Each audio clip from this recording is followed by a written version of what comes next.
దేవునికి స్తోత్రం. ప్రభునందు ప్రియమైన ఈ వీడియో చూస్తున్న మీ అందరికీ మన ప్రభువు రక్షకుడు యేసుక్రీస్తు నామంలో నా హృదయపూర్వక వందనాలు తెలియచేస్తున్నాను. మరి మనం ముందుగా మాట్లాడుకున్న ప్రకారము లేదా మీకు తెలియచేసిన ప్రకారము సామెతల గ్రంథాన్ని ధ్యానించాలని ఒక తలంపు లేదా ఒక భారాన్ని దేవుడు నాకు నా హృదయంలో పెట్టారు. అందుకని ఈరోజు ముందే మీకు తెలియజేసిన మాట ప్రకారం మరి సామెతల గ్రంథ ధ్యానాలలో మొట్టమొదటి మరి మెసేజ్ని లేదా మొట్టమొదటి వాక్య భాగాన్ని మనం చదువుకుంటున్నాము. ఈ సామెతల గ్రంథ ధ్యానాలలో మొదటి వాక్యం రోజు మనం ధ్యానించబోతున్నాం కనుక అందరూ ఆసక్తితో ఈ వీడియో కడవరకు చూడాలని ప్రభు పేరిట మీకు తెలియజేస్తున్నాను. ప్రార్థన చేసుకుని ఈ సమయంలో ధ్యానాన్ని ప్రారంభిద్దాం. అవకాశం ఉంటే నాతో పాటు మీరు ఏకీభవించండి. దేవుడు మీకు సహాయం చేస్తారు. స్తోత్రం నాయన, పరిశుద్ధకు దేవ, మహాగణుడ, మహోన్నతుడ, మితిలేని జ్ఞానం కలిగిన వాడ, మీకు వందనాలు. ఈ సమయంలో సామెతల గ్రంథ ధ్యానాలని మరి ఈరోజు ప్రారంభిస్తున్నాం. ప్రభు దయచేసి నాయన మరి మీ సేవకునిగా నన్ను మీరు జ్ఞాపకం చేసుకుని మీ హస్తం నాకు తోడుగుంచి బలపరిచి చక్కనే నడిపించి నా ద్వారా మీరే ఈ మాటలు వింటున్న ప్రతి ఒక్కరితో మాట్లాడండి. నాయన వారి జీవితంలో మేలు చేసి ఆత్మానుసారంగా బలపరచమని నాయన మీ వాక్యము ద్వారా మీరు వారికి నాయన దగ్గరికి కమ్మని బ్రతిమాలుకుంటున్నాను. ఈ వాక్యమునే ముందు పెట్టమని మా ప్రభు రక్షకుడైన క్రీస్తు యేసు నామంలో బ్రతిమాలుకుంటున్నాను తండ్రి. ఆమేన్, ఆమేన్, ఆమేన్. పరిశుద్ధ గ్రంథం నుంచి మనం సామెతల గ్రంథ ధ్యానంలోకి వెళ్ళిపోతున్నాం. రండి, నేను ప్రేమతో మిమ్మల్ని ఆహ్వానిస్తున్నాను. సామెతల గ్రంథం మొదటి అధ్యాయం 7వ వచనం. సామెతల గ్రంథము మొదటి అధ్యాయం 7వ వచనం. యెహోవా యందు భయభక్తులు కలిగి ఉండుట తెలివికి మూలము. మూర్ఖులు జ్ఞానమును ఉపదేశమును తిరస్కరించెదరు. గమనించండి, ఇక్కడ ఒక వచనాన్ని మనం చదివాము. మరి ఈ వచనం సామెతల గ్రంథము మొదటి అధ్యాయము 7వ వచనాన్ని చదివాం. ఈ 7వ వచనంలో రెండు మాటలు ఉన్నాయి. ఒకటి, యెహోవా యందు భయభక్తులు కలిగి ఉండుట జ్ఞానానికి మూలము అనే ఒక మాట ఉంది. అలాగే మూర్ఖులు ఉపదేశాన్ని రాయబడి ఉంది. మూర్ఖులు జ్ఞానమును ఉపదేశాన్ని లేదా ఉపదేశాన్ని తిరస్కరిస్తారు లేదా తృణీకరిస్తారని రాయబడింది. రెండు మాటలు ఉన్నాయి దీంట్లో. ప్రభు చిత్తమైతే ఈరోజు ఈ రెండు మాటలు ఒక్క మాటను మనం ధ్యానం చేసుకుందాం. మరొక వీడియోలో మరొక మాటను మనం ధ్యానం చేసుకుందాం. ముందుగా ఈరోజు మనం ధ్యానం చేసే మాట ఏంటంటే, యెహోవా యందు భయభక్తులు కలిగి ఉండుట తెలివికి మూలము. యెహోవా యందు భయము భక్తి కలిగి ఉండుట తెలివికి మూలము. మూలం అంటే అర్థం ఏంటంటే ప్రారంభం అని అర్థం. ప్రతి దానికి ఒక ప్రారంభం ఉంటుంది. ఒక ఇల్లు కట్టాలంటే ఖచ్చితంగా ప్రారంభం ఉంటుంది. అలాగే మనం ఆలోచించేస్తే వ్యవసాయం చేయాలంటే నేల దున్నాలంటే, భూమి దున్నాలంటే దానికి ప్రారంభం ఉంటుంది. ఇంకా పిల్లల్ని చదివించాలంటే ప్రారంభం ఉంటుంది. ఉద్యోగంలో జాయిన్ అయ్యేటప్పుడు ప్రారంభం ఉంటుంది. అంతేందుకండి, దేవుడు ఈ భూమి ఆకాశాలను సృజించడానికి ఒక ప్రారంభం ఉంది. మనిషి జీవితంలో, మనిషి పుట్టుకలో, మనిషి జీవితానికి ఒక ప్రారంభం ఉంది. ప్రారంభం లేనిదే ఏమీ లేదు. అలాగే యెహోవా యందు భయభక్తులు కలిగిండుట జ్ఞానానికి మూలం అంటే జ్ఞానము పొందుకోవడానికి ప్రారంభము. గనుక ఈరోజు ఈ మాటలు ఉంటున్న స్నేహితులారా, మనం ఇలా ఆలోచించవచ్చు. ఎవరైతే జ్ఞానము కలిగి ఉంటారో వాళ్ళు దేవుని యందు భయము భక్తి కలిగి ఉంటారని ఈ మాట ద్వారా మనం నేర్చుకోవచ్చు. ఈ మాట ఇలా చెప్పొచ్చు, ఒకవేళ మనం మాట్లాడుకోవచ్చు. నిజంగా మన జ్ఞానవంతులమేనా? జ్ఞానంలో రెండు విధాల జ్ఞానం ఉంది. ఒకటి పైనుంచి వచ్చే జ్ఞానము, రెండు భూ సంబంధమైన జ్ఞానము. మనకి ఏ జ్ఞానం గురించి ఇక్కడ ఈ యొక్క సామెతల గ్రంథకర్త చెప్తున్నాడంటే, పైనుండి వచ్చే జ్ఞానం కోసం సామెతల గ్రంథకర్త మాట్లాడుతున్నాడు.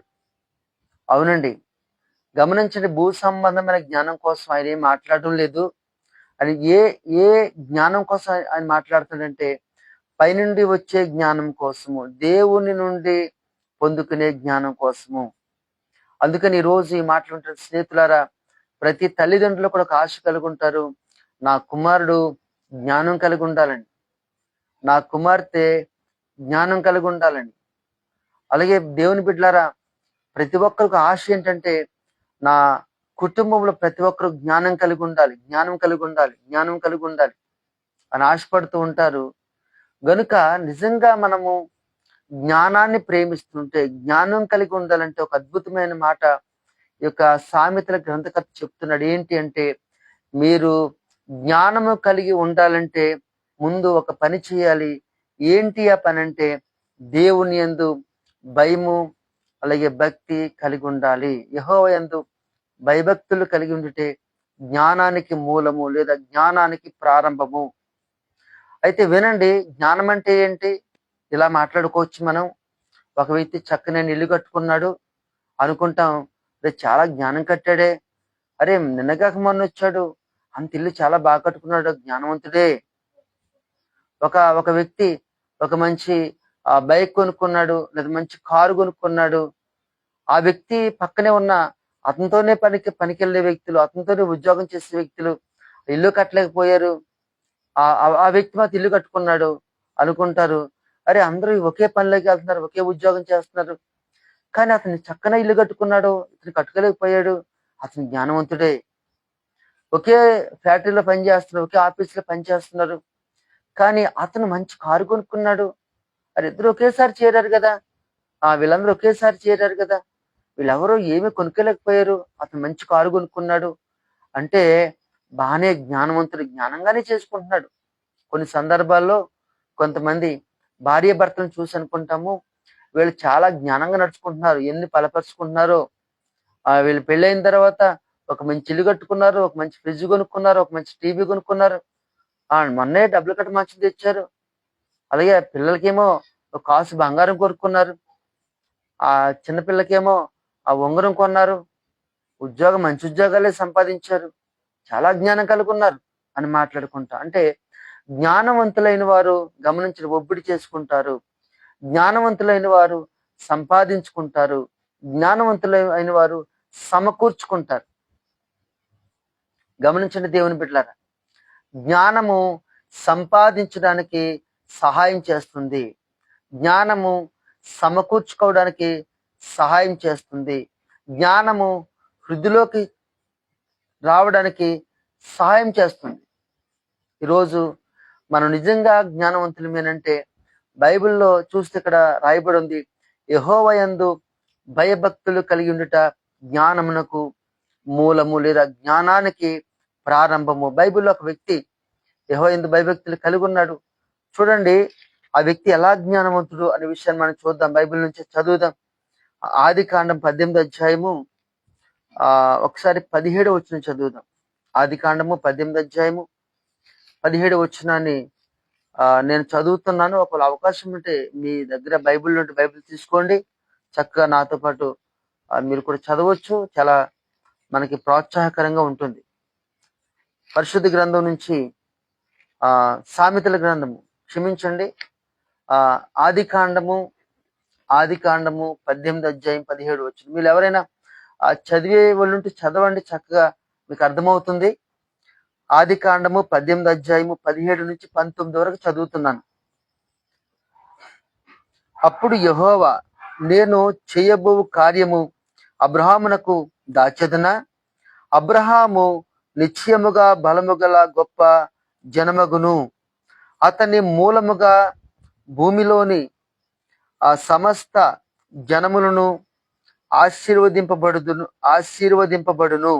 ఎట్లనగా, యెహోవా అబ్రహామును గూర్చి చెప్పినది అతనికి కలుగజేయనట్లు తన తరువాత తన పిల్లలను తన ఇంటి వారును నీతి న్యాయములు జరిగించుచు యెహోవా మార్గమును గైకొనుటకు అతడు వారికి ఆజ్ఞాపించినట్లు నేను అతని ఎరిగి ఉన్నానను. గమనించండి దేవుని బిడ్డలారా, ఇక్కడ ఒక మాట రాయబడి ఉంది. 18వ వచనంలో ఇలా రాయబడి ఉంది, అబ్రహాము నిశ్చయముగా బలము గల గొప్ప జనమగును, అతని మూలముగా ఇక్కడ చూడండి, అక్కడ రాయబడి అతని మూలముగా భూమిలోని సమస్త జనములను ఆశీర్వదింపబడును. అంటే భూలోకంలో ప్రతి ఒక్క వ్యక్తి కూడా ఆశీర్వదింపబడడానికి అబ్రహాము ప్రారంభము. దైవానుసారంగా, ఆత్మానుసారంగా ఆశీర్వదించబడ్డానికి అబ్రహాము నుండే ప్రారంభమైందట. గమనించిన మనం దేవుని వాక్యాన్ని ఆలోచించేస్తే, యెహోవా యందు భయభక్తులు కలిగి ఉండట తెలివికి మూలము. తెలివైన వ్యక్తి, గమనించండి, సమకూర్చుకుంటాడు.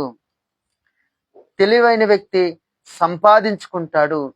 తెలివైన వ్యక్తి ఆశీర్వాదం వైపు నడిపించబడతాడు. అబ్రహాము తెలివైన వ్యక్తి అనంటే ఖచ్చితంగా చెప్పొచ్చు. ఎందుకో తెలుసా? దేవుడు అంటాడు, ఈ అబ్రహామును బట్టి భూలోకములను సమస్త జనులను నేను ఆశీర్వదించబోతున్నాను. ఎందుకంటే ఇతని మూలంగానే ఆశీర్వాదం ప్రపంచానికి వెళ్తుంది. ఈరోజు ఈ మాటలు వింటున్న స్నేహితులారా, నిజంగా మీరు జ్ఞానవంతులైతే, నిజంగా మీరు తెలివైన వారైతే, ఖచ్చితంగా అబ్రహాము గురించి దేవుడు చెప్పిన సాక్ష్యం మీరు మీ కుటుంబం గురించి దేవుని చేత పొందేటట్లు ఉండాలండి. అబ్రహాము చూసి దేవుడు అంటాడు, నేను అబ్రహాము కుమారుణ్ణి ఎందుకు ఆశీర్వదిస్తాను తెలుసా? అబ్రహాముని బట్టే. అబ్రహాము యొక్క కుమారుల్ని, వారి కుటుంబాలని నేను ఎందుకు ఆశీర్వదిస్తున్నాను తెలుసా? అబ్రహాముని బట్టే. గమనించండి, అబ్రహాముని బట్టి ఇస్సాకు ఆశీర్వదించబడ్డాడు. అబ్రహాముని బట్టి యాకోబు ఆశీర్వదించబడ్డాడు. అబ్రహాముని బట్టి యాకోబు యొక్క 12 మంది కుమారులు ఆశీర్వదించబడ్డారు. ఈ రోజు అబ్రహాముని బట్టి గమనించండి, యేసు ప్రభువే యూదా గోత్రం నుంచి వచ్చి ప్రపంచ దేశాలకి ఆశీర్వాదంగా మారిపోయాడు యేసు ప్రభు. మూలం ఎవరు అంటే అబ్రహాముని దేవుడు ఎన్నుకున్నాడు, ఏర్పాటు చేసుకున్నాడు. అబ్రహాము ద్వారా తన పిల్లలని ఆశీర్వదించేటట్లు అబ్రహాము జ్ఞానము కలిగి మెసులుకున్నాడు. వినండి దేవుని బిడ్డలారా, ఆలోచించేయండి. కనుక ఈరోజు ఈ మాటలు ఉంటున్న స్నేహితులారా, మీరు మీ పిల్లలకి ఎలా ఉన్నారు? మీ ద్వారా మీ పిల్లలకి ఆశీర్వాదము, మీ ద్వారా మీ పిల్లలకి ఒక ఉన్నతమైన స్థాయి, మీ ద్వారా మీ పిల్లలు దీవించబడతారని దేవుడు మిమ్మల్ని గురించి సాక్ష్యం చెప్పగలగాలి. మీరు అడగొచ్చు, ఎలా దీవించబడ్డాడు అబ్రహాము, ఎలా మూలమయ్యాడంటే చూడండి, అక్కడే బైబిల్ రాయబడి ఉంది ఎలా మూలమయ్యాడో. బైబిల్ ఉందండి. ఎట్లనగా చూడండి, ఎట్లనగా అంటే ఎలాగనగా అంటాడు దేవుడు. ఎలాగనగా లేదు, ఎట్లనగా యెహోవా అబ్రహామును గూర్చినది అతనికి కలుగజేయనట్లు తన తరువాత తన పిల్లలను, తన ఇంటి వారును నీతి న్యాయములను జరిగించుచు యెహోవా మార్గమును గైకొనుటకు అతడు వారికి ఆజ్ఞాపించినట్లు నేను ఎరిగి ఉన్నాను అంటాడు. చూడండి, యెహోవా అతనికి ఏదైతే వాగ్దానం చేశాడో ఆ వాగ్దానము నెరవేరేటట్లు దేవుడు అబ్రహాము జీవితంలో ఏ వాగ్దానం అయితే ఇచ్చాడో ఆ వాగ్దానాన్ని దేవుడు నెరవేర్చేటట్లు అబ్రహాం ఏం చేస్తున్నాడు తెలుసా? తను నీతిగా జీవించాడు, తను న్యాయంగా జీవించాడు. తను నీతిగా జీవించి తన న్యాయంగా జీవించి తనే కాదు, తన పిల్లలకు కూడా అదే మార్గాన్ని ఉపదేశించాడు. ఎలాగో తెలుసా? తను బ్రతికి. అవునండి, దేవుని సన్నిధిలో అబ్రహాము నీతిగా జీవించాడు. దేవుని సన్నిధిలో అబ్రహాము నిందారహితుడిగా జీవించాడు. దేవుని సన్నిధిలో అబ్రహాము దేవుని ద్వారా దోషము మోపబడకుండేటట్లు జాగ్రత్తగా జీవించాడు. తను నీతిగా బ్రతికాడు, తను న్యాయంగా బ్రతికాడు, తన భయముతో బ్రతికాడు, తన భక్తితో బ్రతికాడు. గమనించండి, ఆ ప్రవర్తన తన పిల్లల ఎదుట అదొక ఒక సాక్ష్యంగా ఉండిపోయింది. అయినా గమనించిన అబ్రహాం గారు, ఒరేయ్ నువ్వు టీవీ చూడొద్దు అని చెప్పలేదు, ఈయన చూడడం మానేశాడు. ఒరేయ్, నువ్వు బూతులు మాట్లాడొద్దు అని చెప్పలేదు, ఈయన మాట్లాడడం మానేశాడు. ఒరేయ్, నువ్వే వాడితో స్నేహం చేయొద్దు, వాడు మంచోడు కాదు, నువ్వు చేయొద్దు అని చెప్పలేదు, ఈయన చేయడం మానేశాడు. ఒరే, నువ్వు ప్రార్థన చేసుకోరా అని ఆయన చెప్పలేదండి, ఈయన ప్రార్థన చేయడం ప్రారంభించాడు. ఇలా అనుకుందాం, అప్పట్లో ధర్మశాస్త్రం లేదు, కానీ ఇలా అనుకుందాం, ఒరే నువ్వు బైబిల్ చదవరా అని చెప్పలేదు, ఆయన బైబిల్ చదవడం ప్రారంభించాడు. ఒరే నువ్వు దేవునితో గడపరా అని చెప్పలేదు, ఆయన దేవునితో గడపడం ప్రారంభించాడు. ఆయన దేవునితో గడిపాడు, తన పిల్లలు చూశారు. ఆయన ధర్మశాస్త్రం లేదు, మరణ చెప్తాను లేదు కానీ అనుకుందాం, ఆయన బైబిల్ చదివాడు, అది పిల్లలు చూశారు. ఆయన బూతులే మాట్లాడలేదు, ఆ యొక్క మాట తీరు పిల్లలు చూశారు. ఆయన దొంగతనం చేయలేదు, అది పిల్లలు చూశారు. ఆయన అబద్ధం ఆడలేదు, అది పిల్లలు చూశారు. గమనించండి, ఇప్పుడు అబ్రహాం నోటితో ఏమి చెప్పాలా? అదే మాట బైబిల్లో ఉంది, చూడండి ఒకసారి. ఇదే గ్రంథంలో దేవుడు మాట్లాడతారు అబ్రహాంతో. 17 అధ్యాయం, మీరు ఒక అవకాశం ఉంటే బైబిల్ తీయండి. 17 అధ్యాయము, ఆది కాండం 17 అధ్యాయం మొదటి వచనం. ఆది కాండము 17 అధ్యాయం మొదటి వచనం. అబ్రాము 99 ఏండ్ల వాడైనప్పుడు యెహోవా అతనికి ప్రత్యక్షమై, నేను సర్వశక్తి గల వాడను, లేదా సర్వశక్తి గల దేవుడను, నేను సర్వశక్తి గల దేవుడను, నా సన్నిధిలో నడుచుచు నిందారహితుడివై ఉండుము. దేవుడు చెప్పాడండి, నా సన్నిధిలో నడుచుచు నువ్వు నిందారహితుడివై ఉండుము అంటే అబ్రహాంతో ఒక మాట చెప్పాడు దేవుడు. మీకు అర్థమని చెప్తాను నేను. 12 అధ్యాయం చూడండి, 12 అధ్యాయము, ఆది కాండం 12 అధ్యాయము మొదటి వచనం. యెహోవా నీవు లేచి నీ దేశము నుండి, నీ బంధువుల యొద్ద నుండి, నీ తండ్రి ఇంటి నుండి బయలుదేరు, నేను నీకు చూపించే దేశమునకు వెళ్ళుము, నిన్ను గొప్ప జనముగా చేసి నిన్ను ఆశీర్వదించి నీ నామమును గొప్ప చేయుదును, నీవు ఆశీర్వాదముగా నుండు అని అన్నాడు. అబ్రహామా, నువ్వున్న దేశం నుంచి లేచి బయలుదేరి నేను చూపించే దేశానికి వెళ్ళు, నీ బంధువులు విడిచిపెట్టు, నీ తండ్రి ఇంటిని విడిచిపెట్టు, నీ దేశాన్ని విడిచిపెట్టు, నేను ఏ దేశాన్ని అయితే చూపిస్తాను అక్కడికి వెళ్ళు అని చెప్పాడు. ఆ రోజు దేవునితో ఒక నిబంధన చేసుకున్నాడండి అబ్రహాము. చేసుకుని దేవునితో ఒక నిబంధన చేసుకుని దేవునితో నడవడం ప్రారంభించాడు. దేవుని బిడ్డలారా, ఏ నిబంధన అయితే చేసుకున్నాడో, ఏ వడంబడి అయితే చేసుకున్నాడో, తన బ్రతుకు దినములన్నీ ఖచ్చితంగా వడంబడి తప్పకుండా అబ్రహాం బ్రతుకుడు. ఒకే ఒకసారి చిన్న పొరపాటు, అబద్ధమాడాడు అంతే, ఇంకేం చేయలేదు. అంటే గమనించండి, నేనేమంటానంటే నీతి గమనించి నేనేమంటానంటే అబ్రహాము దేవుని యందు భయభక్తులు కలిగి ఉండి ఆయన నీతిగా బ్రతికాడు. అదే నీతి పిల్లలకు నేర్పాడు. దీనివల్ల వచ్చే లాభం ఏంటో తెలుసా?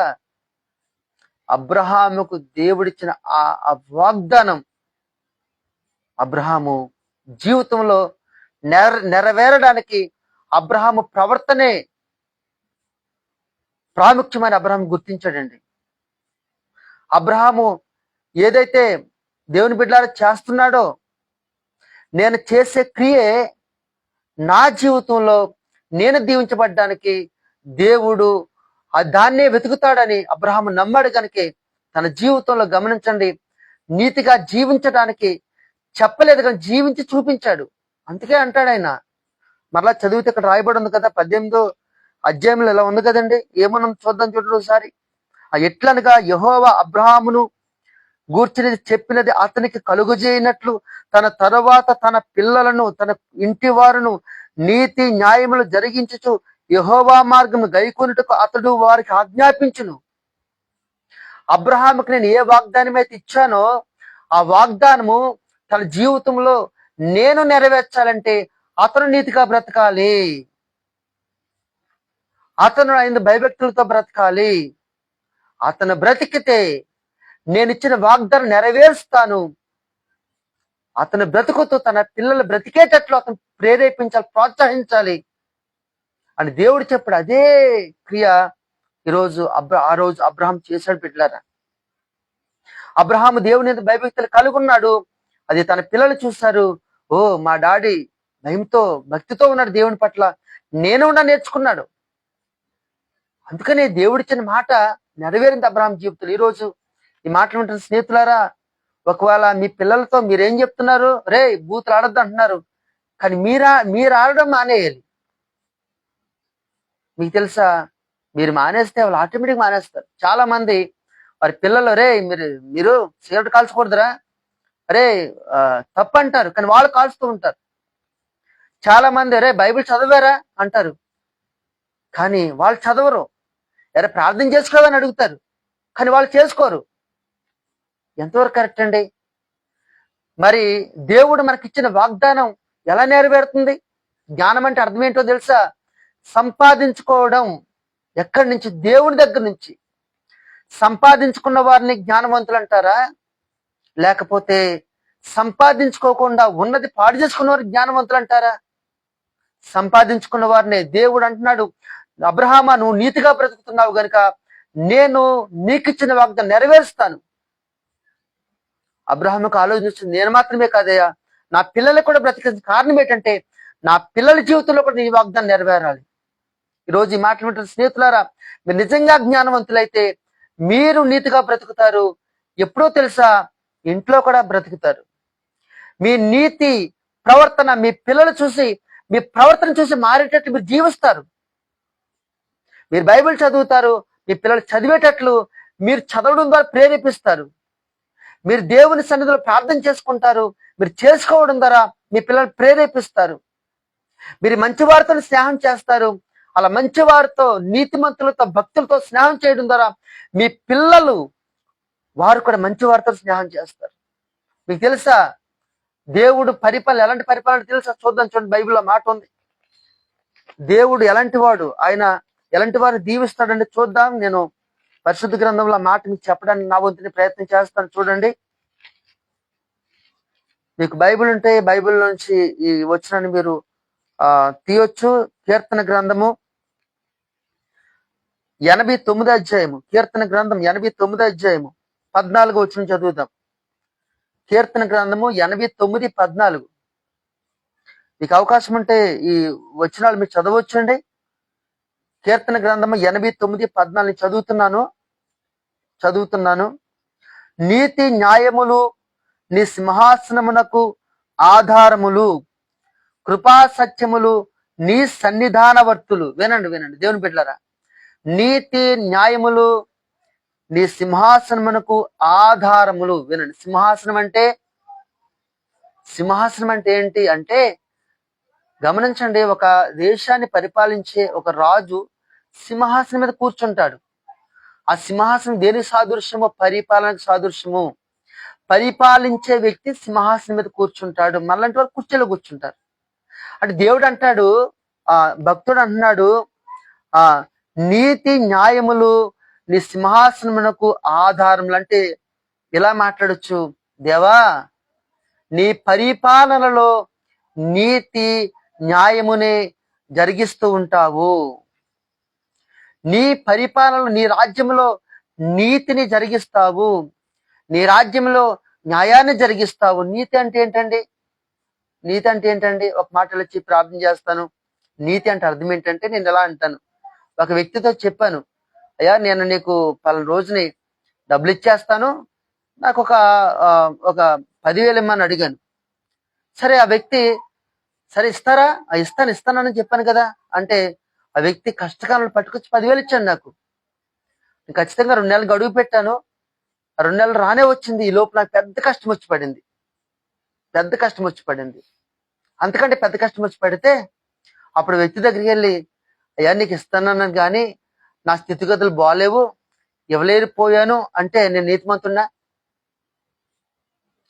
అంటే గమనించండి, అలా కాకుండా ఎంత పెద్ద కష్టం వచ్చినా సరే ఇస్తానని చెప్పాను కనుక ఆ 10,000 పట్టుకెళ్ళిస్తే అంటారు, ఒరే అతను ఇచ్చిన వాడు నిలబెట్టుకున్నాడు రా. అంటే నీతిలో ఏముందంటే ఇచ్చిన మాట నిలబెట్టుకునే లక్షణం ఉందండి. నీతిలో ఇచ్చిన మాటని నిలబెట్టుకునే లక్షణం ఉంది. అదే ప్రభు చెప్తున్నాడు. అబ్రహాము నాకు మాట ఇచ్చాడు, నిలబెట్టుకున్నాడు. తను నిలబెట్టుకున్నాడు, తన పిల్లలు కూడా నిలబెట్టుకునేటట్టు ప్రోత్సహించాడు. ఈ రోజు ఈ మాటలు ఉంటున్న దేవుని బిడ్డలారా, దేవుని సన్నిధిలో ఎన్నోసార్లు మనం మాటిచ్చుంటాం. ఎన్నోసార్లు అండి, ప్రభువా జరిగిందేదో జరిగిపోయింది, ఇదిగో ఈ రోజు నుంచి నేను నీ కొరకు ప్రత్యేకంగా జీవిస్తాను. ఒకప్పుడు నీకు మాట ఇచ్చాను మందు తాగనని, కానీ తాగేసాను ప్రభు, తప్పైపోయింది, ఇక్కడి నుంచి మరలా తాగను అని మాటిస్తాం. ఒకప్పుడు తప్పు చేశాను కానీ చేయకూడదు చేసేసాను, తప్పైపోయింది, చేయని ప్రభు అని మాటిస్తాం. ఒకప్పుడు మాట తప్పాను ప్రభు, నీకు ఏదేస్తానని చెప్పి ఇవ్వలేకపోయాను, క్షమించండి, నేను మరలా ఇక్కడ చేయను, నా మాట నిలబెట్టుకొని వస్తాం. కానీ మరలా కొన్ని రోజులకి వినండి దేవుని బిడ్డలారా, ఏ మాట అయితే ప్రభు దగ్గర ఇచ్చామో ఆ మాట మరలా తప్పుతాము, మరలా మోకరిస్తాము. ప్రభు దగ్గర మరలా మాట తప్పుతాం, మరలా మోకరిస్తాం. బైబిల్ బాగా చదువుతానని చెప్తాం, చదవలేము. ప్రార్థన బాగా చేసుకొని చెప్తాం, చేసుకోలేము. ఇక్కడి నుంచి సినిమాలు చూడడం, టీవీలు చూడడం, బూతులు చెప్తాం, ఉండలేము. ప్రతిసారి పడిపోవడం పడిపోవడం పడిపోవడం పడిపోవడం పడిపోవడం. ఎన్నిసార్లు అండి పడిపోవడం? అది నీతో అవుతుందా? నేను చెప్పాను డబ్బులు నేను నెలలోకి ఇస్తానని, ఆయన వచ్చాడు ఇవ్వలేదు. సరే ఎప్పుడు ఇస్తారా అని అడిగారు, నేను ఒక వారం ఇచ్చేస్తానని చెప్పాను. మరలా వారానికి వచ్చి ఇవ్వలేదు. మరలా అడిగి ఎప్పుడు ఇస్తారండి అన్నాడు. ఏమంటే నెలకి ఇచ్చేస్తాను అన్న, మన్ను వచ్చి ఇవ్వలేదు. ఇప్పుడు చెప్పండి, నా గురించి ఏ సాక్ష్యం వస్తుంది? ఏమని చెప్తాడు నా గురించి బయట? ఆయన అమ్మ నీతిమంతుడండి ఆయన అంటాడా? అండండి. దేవుని బిడ్డలారా, నీతి అంటే అర్థం ఏంటంటే దేవుని దగ్గర ఇచ్చిన మాట నిలబెట్టుకోవడమే నీతి. ఈరోజు ఈ మాటలు స్నేహితులారా, మనం దేవుని వాక్యంలోకి వెళ్తున్నాం. సామెతల గ్రంథ ధ్యానాల్లో మొదటి మాటలో మొదటి వచ్చిన చెప్పుకుంటున్నాం. అదేంటో తెలుసు, యెహోవా యందు భయభక్తులు కలిగి ఉండుట జ్ఞానానికి మూలము. అబ్రహాము దేవుని యందు భయభక్తులు కలిగి ఉంటానని మాటిచ్చి బయలుదేరాడు. దేవుని బిడ్డలారా, తను చచ్చిపోయే వరకు ఆ మాటని తప్పిపోలేదు, నిలబెట్టుకున్నాడు. అందుకని నీతిమంతుడు. దేవుని దగ్గర ఇచ్చిన మాట నిలబెట్టుకోవడమే నీతి. అదే నీతి మార్గంలో నడవడము. ఈ రోజు ఈ మాటలు ఉంటున్న దేవుని బిడ్డలారా, ఎన్నిసార్లు మాట ఇచ్చుంటారు దేవునికి మీరు? నేనేమంటానంటే, అబ్రహాముని చూసి ఇస్సాకు నేర్చుకున్నాడు ప్రార్థనా జీవితం. అందుకని ధ్యానించడానికి వెళ్ళాడట. ఎక్కడికి అంటే పొలంలోనికి. మిమ్మల్ని చూసి ఏమి నేర్చుకుంటారు మీ పిల్లలు? ఒకసారి మిమ్మల్ని మీరు పరిశీలించుకోండి. అబ్రహాం దగ్గరికి వెళ్ళి అడిగితే అంటాడు, అయ్యా నా భక్తి జీవితం నా కొడుకు అలవాటు అయింది. అలాగే నీ భక్తి జీవితం బిడ్డలారా నీ పిల్లలకు అలవాటు అవ్వాలి. అవునవును, నీ భక్తి జీవితము, నీ ప్రార్థనా జీవితము మీ పిల్లలకు అలవాటు అవ్వాలి. నీ వాక్య జ్ఞానము మీ పిల్లలకు అలవాటు అవ్వాలి. మీ పరిశుద్ధమైన మాట తీరు మీ పిల్లలకు అలవాటు అవ్వాలి. మీ పిల్లలకు అలవాటు అవ్వాలి. నేనేమంటానంటే, మీ ప్రత్యేకమైన జీవితం మీ పిల్లలకు అలవాటు అవ్వాలి. ఎందుకంటే మీరు దేవునికి అదే మాట ఇచ్చారు.